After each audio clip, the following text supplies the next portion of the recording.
Hey everybody, what's up? So I wanted to make this video because a lot of people have a lot of concern for BBJ at this moment, and I was watching Peetz stream. What's for dinner is what it was called, and I noticed something in the background when he was making his dinner, and it was BBJ going down the stairs. Now she seemed very sickly, very ill. It seems as if it was the motions of a cat that is not really well, because she was limping down the stairs slowly.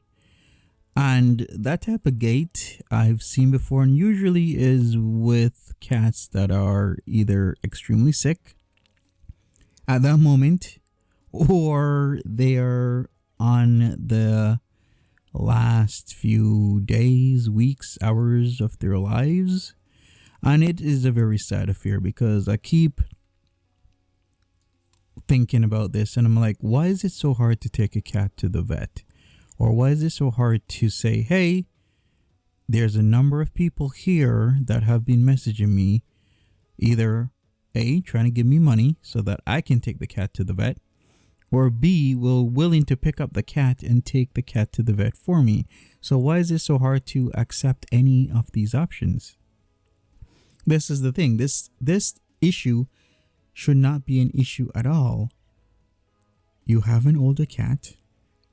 Take the cat to the vet. If you think the cat's sick, or if you previously thought the cat was sick, it's better to err on the side of caution than to have a sick cat in the house slowly being unalived in pain.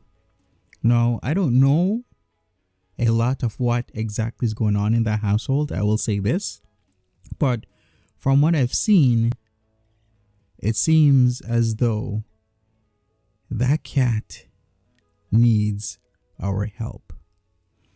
And it pains me to see that Peetz is retconning and gaslighting his audience, when by all means there is reason to believe that BBJ is sick. You can say BBJ is not sick, that's BBJ is fine. Foodie Beauty can say BBJ is not sick, that BBJ is fine. But at the end of the day, if there's any doubt in your mind, you should bring that cat to the vet. That's the least you can do. There's so many outs, there's so many options. You don't even have to pay for it yourself. And a lot of people are worried. A lot of people have been disgusted at their actions. And if anything happens to BBJ, aka Casey, aka Jewel, a lot of people are gonna be extremely outraged, more outraged than they are right now. They're gonna have a fit.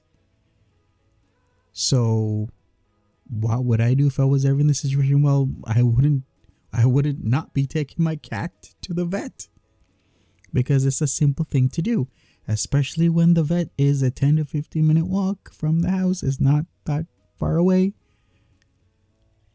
Chapel Hill is not that far away, Pete. So I don't understand what the problem is, but we've been seeing repeatedly how his train of thought, his how he thinks and how he values the lives of certain animals, pets and whatnot, is become very apparent, is what I will say. And it can be characterized as disturbing, crude behavior, but it also seems to be normalized in a lot of people, where a lot of people will not spend any money on their pets, even though their pets could be in pain, riddled with pain. They will not spend a cent. And that's really sad to me, because I love my animals and I would spend every single dollar I have to make sure that they're safe. So this contrast in thought process and everything is really striking and puzzling to me, and I'm disappointed and disgusted that this is happening. Now, once again, this is so sad to me to see BBJ like this, and I just wish her positive vibes.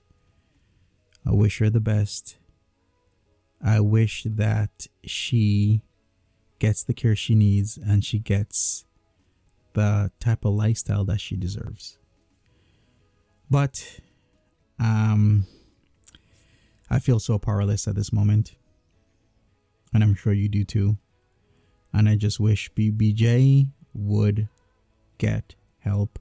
I wish Foodie Beauty and Peetz would come to the decision to allow other people to help them make sure that that cat gets the quality of care that she deserves.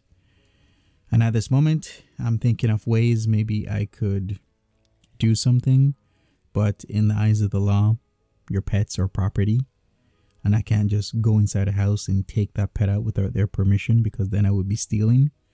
Even though I've thought about it, I truly, really have thought about it.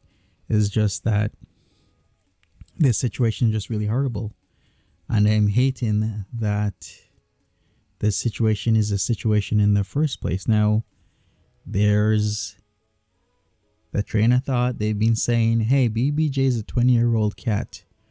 How is it that we're not treating the cat well and the cat's 20 years old? Well, those are separate ideas.